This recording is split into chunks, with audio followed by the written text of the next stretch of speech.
I'm Michelle, and I'm the City Kids Director here at City Church. We care about your kids, and we want to invest in them even when they can't be in a City Kids class. So each week, we post a video lesson on our website on the City Kids page just for them. It also has some activities that you can do with them throughout the week, so go check it out. And now, your host, Maddie. What's up, guys? Welcome to City Church Online. My name is Maddie. Thank you so much for tuning in with us today. If you're a first-time guest, we would love for you to fill out our digital Connect card, available either in the chat on the online platform. You can do that on our Facebook live feed, or you can visit our website, and we will donate $5 in your honor to a feeding center that we support in the Philippines. You can also feel free to reach out to us on either of our social media platforms, Facebook or Instagram. We want to take a minute to say thank you so much to everybody that gives at City Church. Because of your radical generosity, we get to do what we do here, and we are so grateful. If you're interested in being a part of what God is doing financially through City Church, you can click the Give button in the chat on the online platform. You can text GIVE to the number below me, or you can visit our website and give that way. Remember, you are not just giving to a church, you are giving through a church. So thank you so much. Some quick announcements for you guys. We still have Growth Track available through an online platform. This is our Next Steps class where you can learn a little bit more about who we are and what we're all about. So let us know on that digital Connect card if you're interested, and we can get you more information on that. We also have city groups that are continuing to meet throughout the week, also through an online platform. This is how we connect and stay connected at City Church. Just because we are socially distancing right now does not mean that we have to relationally distance. So we would love to get you involved with that. Please let us know through that digital Connect card or through our website, and we will get you more information on those. Lastly, we continue to be a church that is in the city and for the city. Please feel free to reach out with any needs, ideas, or opportunities that you may know of so we can continue to serve our city well together during this time. Thank you so much again for joining us today. Enjoy the service.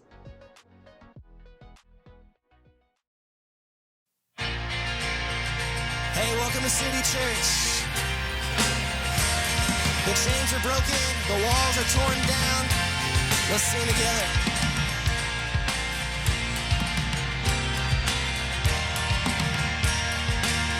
Sing the walls between us. There were walls between us. By the cross you came and broke them down. You broke them down. There were chains around us. By your grace we are no longer bound, no longer bound.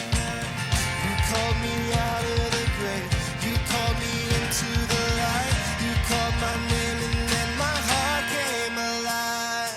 Your love is greater, your love is stronger, your love awakens, awakens, awakens me. Your love is greater, your love is stronger. Awakens, awakens me.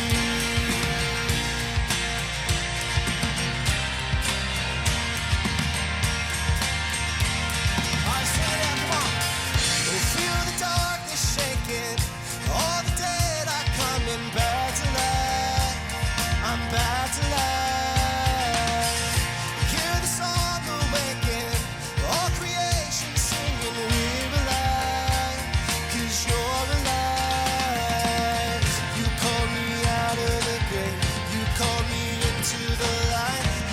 My name and then my heart came alive. Your love is greater, your love is stronger, your love awakens, awakens, awakens me. Your love is greater, your love is stronger, your love awakens, awakens, awakens me. And what a love we found, death can't hold us down. We shouted out, we're alive, 'cause you're alive. And what a love we found, death can't hold us down. We shouted out, we're alive, 'cause you're alive. And what a love we found, death can't hold us down. We shouted out, we're alive, 'cause you're alive.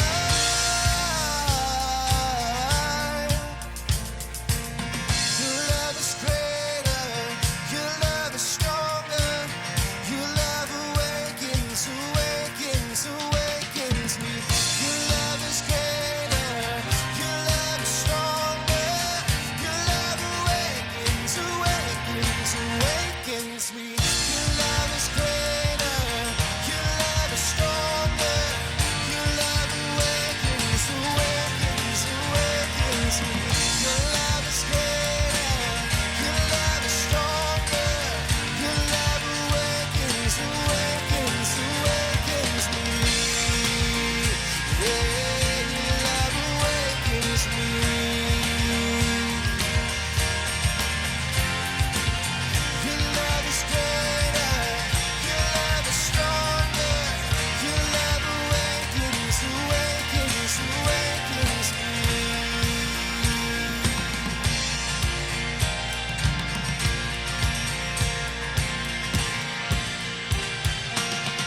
Let's sing about God's goodness, His mercy, His love. Come on.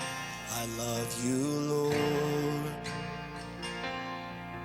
Oh, your mercy never fails me.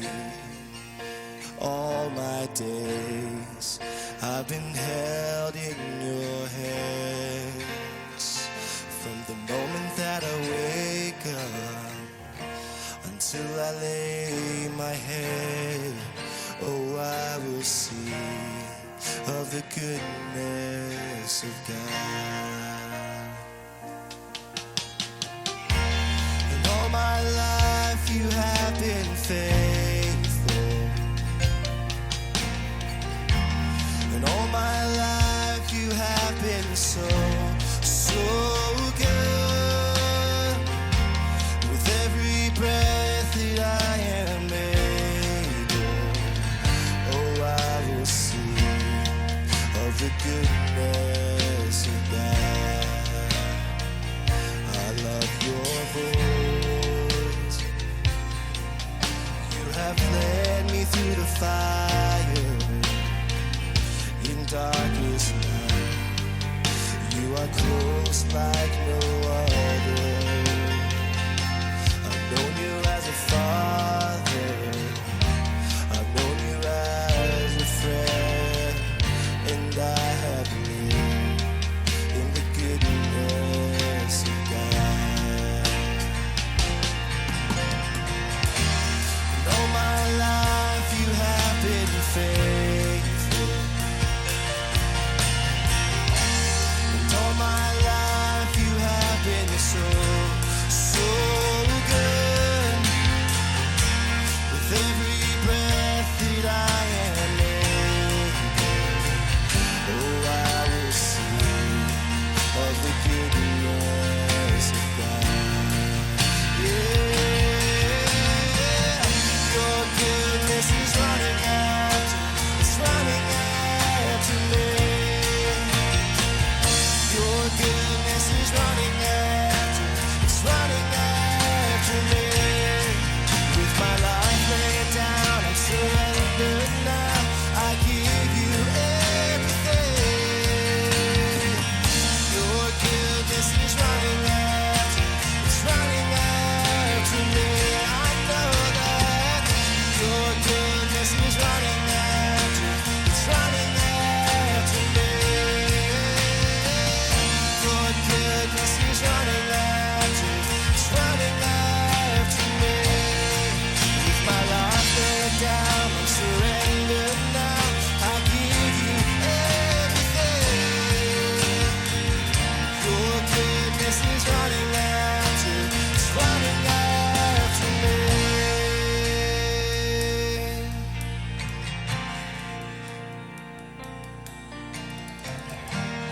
All my life you have been faithful.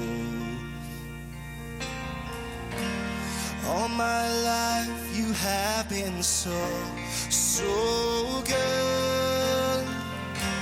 With every breath that I am able, oh, I will sing of the goodness of God. Yeah. All my life you have been faithful. All my life you have been so, so good. Yeah. With every breath that I am able, oh, I will sing of the goodness of God. Oh, I will sing of the goodness of God.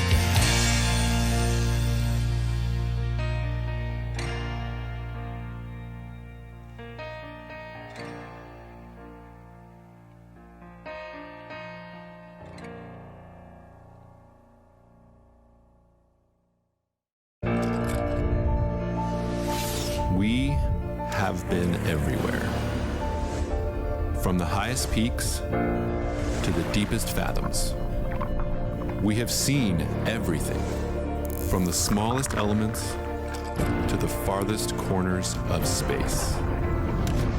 We have built empires, defied gravity, conquered the elements. We have cured diseases, made a heart beat again, made the impossible possible again. Who are we?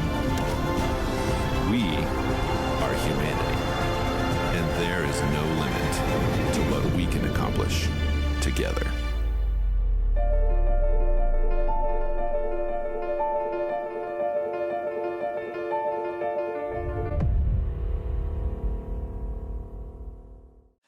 Hey guys, welcome to City Church Online. My name is Drake, and I'm so glad you're tuning in with us today. Hey, we're in some weird times right now, so we just want you to know we see you, we want to hear from you, and we are here from you. And so make sure you use that chat right now as you're tuning in, whether you're on Facebook Live or on our online platform. In fact, why don't you right now just say, I'm here. On that platform, wherever you are, say, I'm here. Put in where you're from. We're so pumped that you're here. Don't underestimate the value that you bring when you show up live during these services. We're so glad that you're here. Also, don't forget to use that connection card that's popping up on your feed right now. That's how we do all forms of communication. It's how we connect with you. And so if you have any needs, anything that we can help you with, you can use that, and we would love to help you take some next steps. And lastly, there's a button popping up on the online platform where you can invite someone right now, literally send them a text message inviting them to this service. You can also hit the share button on Facebook Live. It'd be an honor if you do that for us as we continue to have this conversation. And we're in a unique series right now, and so I just want to address a few things as we continue in it.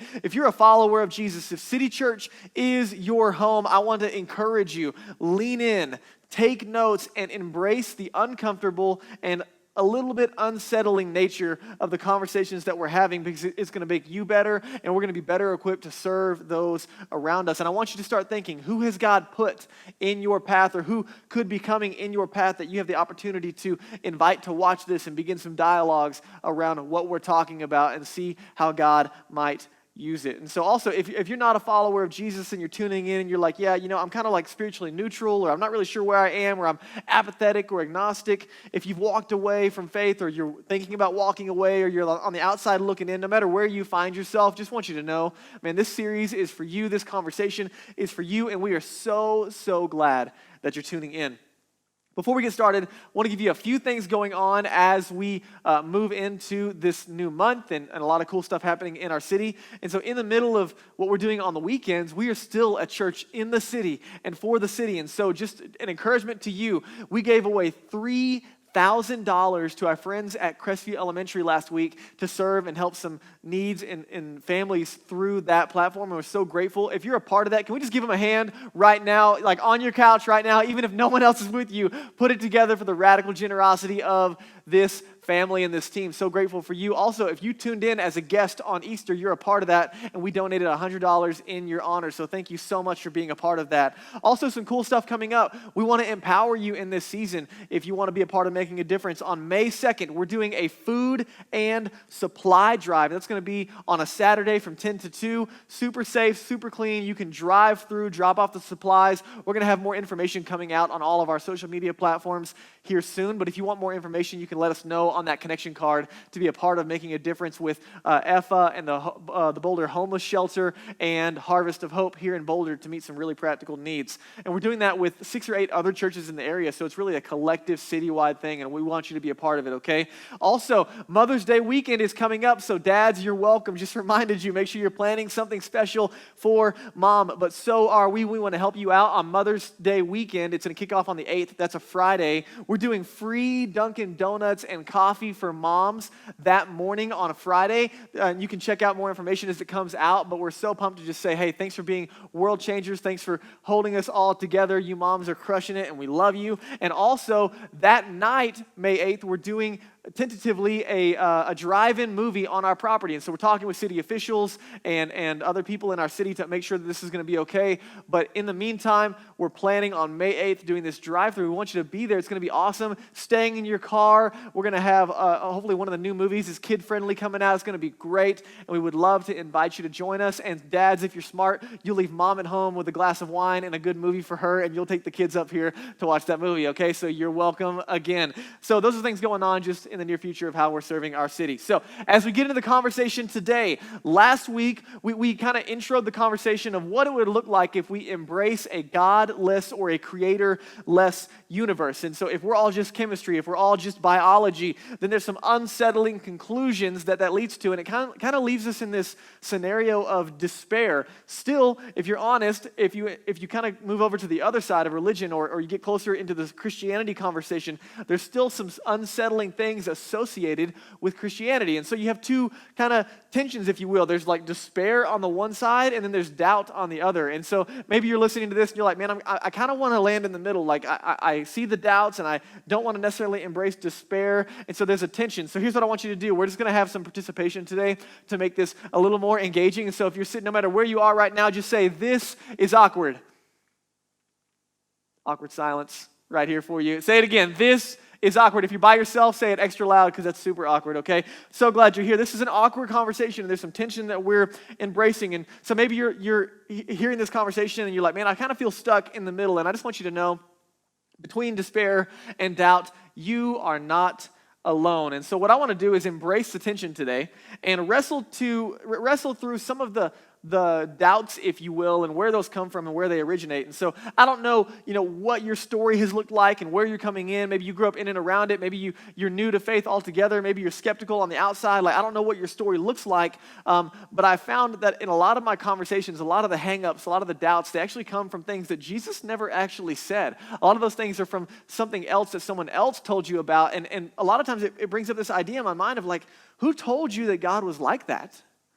Like where did that come from? Where did that picture of God come from? And we're going to talk about that today. And so I got a couple of things. I don't know your story, but if you walk away from faith, maybe your story sounds like this. You grew up in a religious environment, and then at some point you experienced a childhood conversion, and sometime in your story you're kind of in that environment, and in the process somewhere, either maybe you went off to college or your family moved and you changed circles of influence, but at some point you transitioned to an irreligious environment. And here's what's funny about this. If you grew up in and around a religious environment and all of a sudden you transitioned out, in the process you found out that you actually really liked it, right? And so all of a sudden you begin asking adult questions about your childhood faith, and in response you receive faith-based answers to your fact-based questions, and you find yourself frustrated.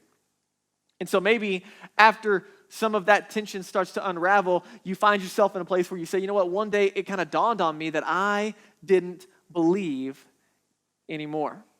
And belief is kind of a weird word, right? Like you either do or you don't, but sometimes it's hard to put your finger on it. So you probably are looking at your story and you're like, man, I don't know when and I don't really know directly why, but at some point I just didn't believe anymore. Or maybe that's not your story. Maybe you grew up in a religious environment and maybe you experienced some kind of childhood conversion where you were believing what was being taught, but then all of a sudden a faith-crushing or faith-devastating event came along and it just wrecked everything. It wiped out your faith. And naturally, you started asking adult questions about your childhood faith. And in response, frustratingly, you received faith-based answers to your fact-based questions.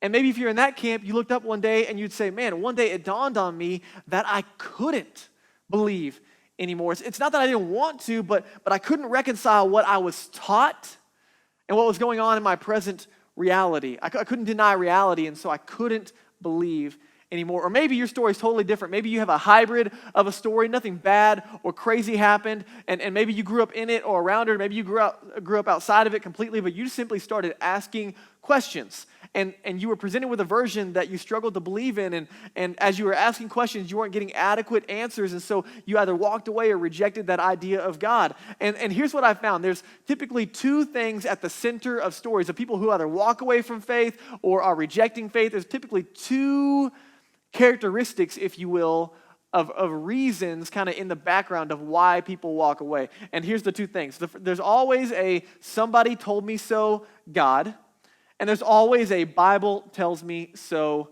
Jesus. And so for you, maybe every time you had a question, especially if you grew up in and around it, every time you had a question, every time you had a doubt, every time you made a mistake, it was always the Bible says, the Bible says, the Bible says. And there's this somebody told me so God. There's versions of just what I heard from other people that I was adopting and struggling to believe in. And so I don't know what's operating in the background of your story of where you are when it comes to this faith conversation, but we're going to deal with these two challenges today.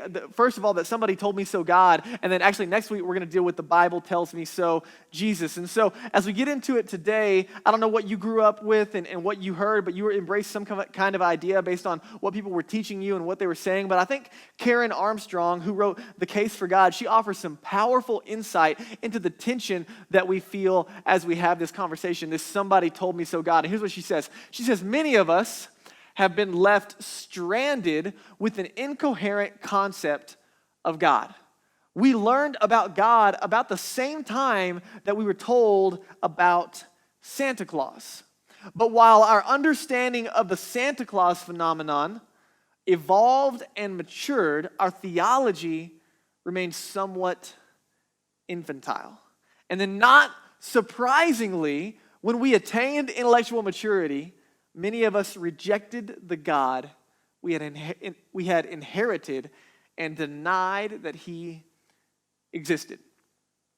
And maybe that's your experience. Maybe that's where you would identify. And today I want to talk about it. Today I want to talk about these gods that we grew up with, these different versions of God. And the reason we're talking about this is because I believe that maybe you've been exposed to a version, you've been presented a version of God that maybe Jesus actually never talked about. And so maybe you have doubts and struggles and you've been walking away and maybe you've been doing so unnecessarily. And so today I want to address the gods that we should not believe in and the gods that we should not embrace and the gods that we should walk away from. And let me be clear.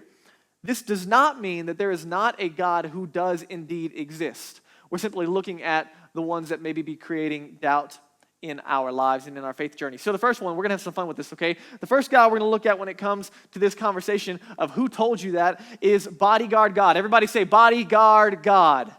Bodyguard God. Okay, we're going to do this a couple times just to keep you engaged. This God is the God that doesn't let bad things happen.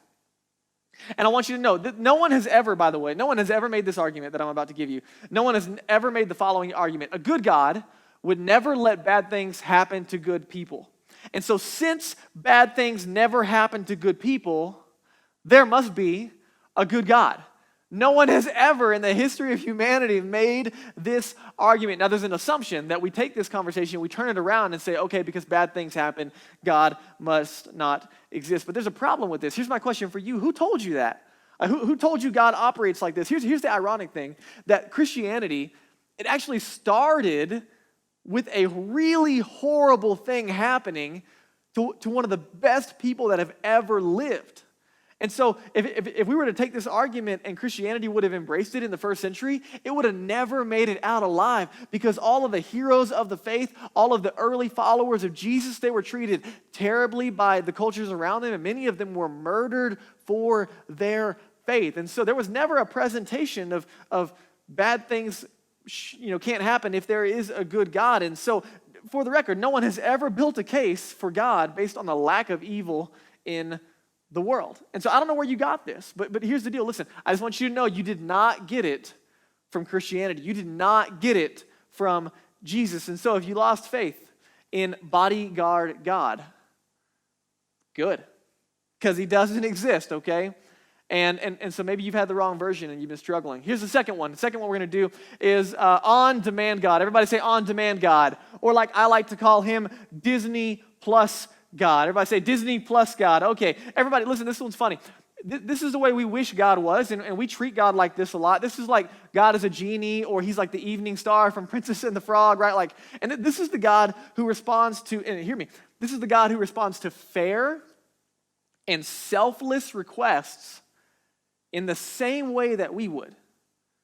Right? So we're not like asking to change the world necessarily. This is just like, man, God, I just need a date. Like, I just need to pay my bills. I just don't want to be alone anymore, or I just don't want them to be sick, or for the cancer to take my mom. Like, this is the God that we're expecting to answer fair and selfless requests. And I think the thinking goes along this line, like, man, if he's personal and he's supposed to be there, then he should probably answer these requests. And here's what happens. You asked for a sign. You ask for an answer. You ask for a miracle, and you got nothing. And so then you stopped believing. And I just want you to know it's okay not to believe in Disney plus God? And here's my question. Who told you that God is obligated to respond this way? Who told you that God responds this way and you should expect him to answer in the way that you expect? Where did that come from? And to be honest, this is probably true for you, I'm really glad that Disney plus God doesn't exist, because at 15 and 16 years old, as a brand new Christian, I was asking God for some crazy, crazy stuff, and my life would be an absolute wreck today if God would have answered all of my 15 and 16-year-old prayers. There's an old country song that says, "Thank God for unanswered prayers." Listen, some of you would be married to someone absolutely crazy right now if God would have answered your prayers, okay? So be glad that this God doesn't exist. The third one we're going to look at is boyfriend God. Everybody say boyfriend God. Okay, listen, we're having some fun. I hope this is memorable and helpful. This is the God whose presence is always felt. This is like the God where you can always sense and feel his presence. And so all my feelers tuning in right now, okay, you lean heavy into the experiential side of all of life. And so you really lean heavy into feeling God. And then what's hard about this is as you get older or as seasons change or as different things happen, you stop feeling or you don't feel anymore. And so since you don't feel the presence of God, what you assume is that he must not be present. And my question is, who told you that? Who told you that God operates like that? Just for the record, listen, did you know that you are least aware of the things that are most constant in your life? For example, have you ever turned to anyone and said, "Man, do you notice how perfect the temperature in this room is?" Right? Like never, ever do you turn around and talk about how perfect it's hot or cold. No, but you never like, "Man, this is so nice right now." Why? Because you are least aware of the things that are most constant in your life. By the way, Mother Teresa, one of the heroes of the faith, she went months and years, if you go back and read about her life, she went months and years without ever feeling the presence of God. It doesn't mean it wasn't hard. But the question is, who told you God is like that? And so if you don't believe in boyfriend God, good. Number 4 is guilt God. Everybody say guilt God. This is the one that most people run from the quickest, and this is the one it's hardest to get out of your system, right? And this is the God that haunts us. This is the God that controls you through guilt and through shame and through fear. And this is the God that many of us, man, we want to get rid of, and then we run away from church, we run away from religion, we run away from what we grew up in, and it's like you can't get it off of you. Like even if you don't go anywhere near a church for the rest of your life, there's something haunting you on the inside. And this is the God that if it's enjoyable, the answer is no. Like if it's fun, the answer is absolutely no. If it's sexual, the answer is no. This is the God that loves you but does not like you, okay? And as soon as we can get away from this God, right, we run, but it's like you can't get it off of you. And here's my question for you. Who told you God was like this? Who told you that? Where did it come from? The fifth one, and this is the one the church has done a horrible job with, this is the anti-science God. Everybody say anti-science God. The anti-science God. And the church has just, really done a bad job. And this is the God that when you come up against it, you're forced to choose between undeniable science and unreliable religion. And so you go to a chemistry class or a physics class or a science class, and you're presented with some things that are inconsistent with your worldview up to that point. And so then you feel like you're being asked to ignore what is true to maintain your belief in what you've been presented in the childhood faith. And the challenge is, if you're an honest person, you've got to go with science, because there's evidence there. And so then you begin to back away and abandon some of the things that anti-science God comes with. And here's the message, if you will, and it's that you should quit thinking and start believing. Anti-science God presents the idea that you need to quit thinking and just start believing. And some of you have been presented with this idea that to follow Jesus and to have a relationship with God, there's this idea, you just got to believe. You just got to believe. Religion is based on faith. And I just want you to know that's not true. That's not how it operates. And of course you walk away from a version like that. Richard Dawkins, he does such a good job, I think, of really pointing this challenge out in his book, The God Delusion. He said that one of the truly bad effects of religion is that it teaches us that it is a virtue to be satisfied with not understanding. And so if we're being honest, your childhood faith, your childhood God probably can't stand up to and be reconciled with science. But here's the good news, is that God or science is a false alternative. They are not irreconcilable. They can coexist, if you will. And listen, if you're not a follower of Jesus, let me just give you some ammunition, okay? Man, Christians, we're the worst. We're hypocrites when it comes to this area. And so let me just give you some stuff to load up on so the next time you're having a conversation, you can throw this out there. Christian parents, if you're a Christian parent and your kid gets sick, let me ask you a question. Do you take, where do you take your kids when they get sick? You take them to the church, or you take them to a doctor? You better take them to the doctor because I am not helping you, okay? You take them to the doctor. You don't even think about taking them to the church. And here's what's funny, right? You take them in, and there's something really wrong. And the doctor's like, hey, we got to run some tests, and this is a big deal, and we don't know what's going on. And so then you tell all your friends, hey, pray for little Jimmy because this is a big deal. And so all your friends, your circles are praying, but you're also sitting by the phone the whole time, right? You never leave the phone, never move away from the phone. I just trust in God. I'm praying, and I'm by the phone. And then you get a phone call from the doctors and say, hey, listen, we got the lab results back, and you're anxious, and you're ready to hear what happened. And they say, hey, listen, here's what we think's going on. We think that God is trying to teach you something.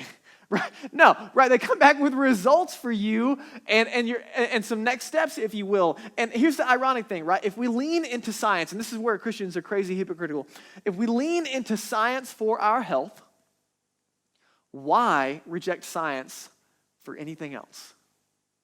It's not a false alternative. And if you've ever felt forced away from faith because of this tension, I just want to say I'm sorry. I'm sorry because it's inconsistent, and it's not how it has to be. And so that leads me to our last God that we're going to look at, and that is the gap God. Everybody say the gap God. Okay, this is not the God that owns a retail store, okay? This is the gap God, as in the one who fills in the gaps. This is the God who conveniently shows up as an explanation for everything we can't currently explain. And so let's say you're driving to the mall and it's packed, which is not right now because no one's going to the mall, but let's just say it's packed out and you can't find a parking spot anywhere, and all of a sudden you get to the front of the store, and as you're turning the corner, someone backs out right there, and you just like slip right in there, and you're like, woo! And later you tell the story, and you're like, oh man, it was such a God thing. Such a God thing, right? Or you lost your keys and you were praying. You're like, oh man, I don't know, I lost my keys. I can't find them. And all of a sudden, your dog caught it on its toenail and flipped it up, and you saw them, and you're like, oh man, it was just such a God thing that we found my keys.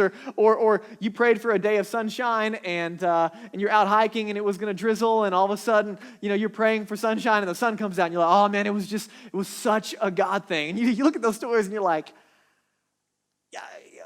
God, weather kind of happens, the sun comes out. And so there's this gap, if you will. And here's the challenge. If our entire faith begins to rest on the idea that God is the answer for everything unexplainable, then it actually starts to undermine our faith.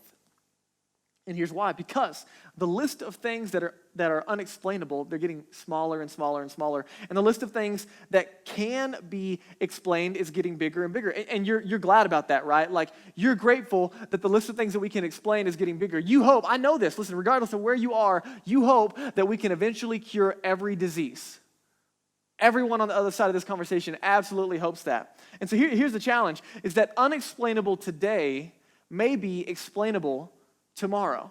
And so if we're banking on the God that is the answer to the unexplainable, well, then all of a sudden he's not there when we found out the real answer. And Sam Harris says it in a really good way, I think. He said that we must pay attention to the frontiers of our ignorance. He says, because that's where new things are discovered and found. You see, unexplainable is not evidence for the existence of God. Unexplainable in most cases is simply evidence of our ignorance. And the reality is, you and I, man, we both want people out on the frontiers of our ignorance finding answers to the things we don't know about. For example, right now, the coronavirus, everyone on the other side of this conversation is hoping, and you want people out there on the frontiers of our ignorance finding solutions to this problem, right? Everyone hopes that we can find a cure for cancer. We want to engage in these areas. The problem is, if we embrace the gap God, then we actually start to undermine our own faith because we're able to explain things we couldn't previously explain. But here's the good news. If everything were explained or explainable, it would not explain away God. And so listen, Christians get so weird about this sometimes. You don't have to fear. If you're a follower of Jesus, let me just talk to you for a minute. If you're a nun or you're not a follower of Jesus, just hang on for a second and I'll get right back to you. But if you're a follower of Jesus and you believe that God is creator, like if you believe that God created all time, space, and matter, and you believe the whole Genesis thing and how he created everything and then stopped, and then also at the same time, we're going to take seriously that everything from science, that everything began with a singularity. That's what they call it. Like we don't know what to call it, but there's this singularity that unfurled the universe and started everything, laws of physics and everything that we've been talking about. If you're going to believe those things simultaneously and take them seriously, well, then you have to think about it. Listen, what did God do? He created. And then what happened on the seventh day? Right? He rested, or rather, he stopped creating. Now, let me ask you a question. If you believe that he created and stopped creating, what do you think we could expect? What could we expect if God stopped creating? Here's what you can expect: a predictable, stable, and explainable universe. They're not inconsistent with each other. And I don't know if you knew this, but Christians actually started the modern science movement. Why? Because they believed that God stopped creating, and therefore there was an opportunity to observe things that were predictable and stable and explainable. And so here's the deal. This list of gods right here, these are not reasons to not believe in God, to not have faith. These are simply unmet expectations. Some of these are ill-informed, some of these are uneducated, and some of these are blatant manipulations.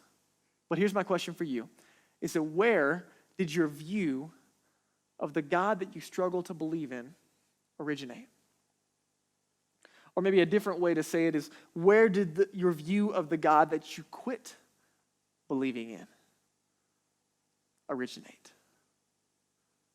And my question is, did your God ever grow up with you, or did you outgrow the God that you were first exposed to? Did your grown-up questions at some point start undermining your childhood faith? My point today, listen friends, my point today is simply that you might have walked away unnecessarily from a God who never existed in the first place. And where this series is going is that, man, if I can, I want to present to you the reality of the God of Jesus, and we're going to start to look at that next week a little more. But let me just give you a few things. Who needs God? Maybe all of us do. We just need the right version. And the challenge is that religion is an invitation to do for God. And this is like, live a good life and try to be a good person, and hopefully God likes you at the end of that time frame. And the difference is Jesus and Christianity invites us into a relationship where we get to be with God. That God doesn't just like you, he loves you. And the whole Jesus conversation is he came to bring us back into relationship with the God that we're disconnected from. Jesus presents himself as the remedy for a relationship with God. And friends, I just want you to know that the invitation on the table from Jesus is not religious performance, but it's a relationship with the God who loves you. And we're going to talk more about that in the coming weeks. And so I don't know where you are.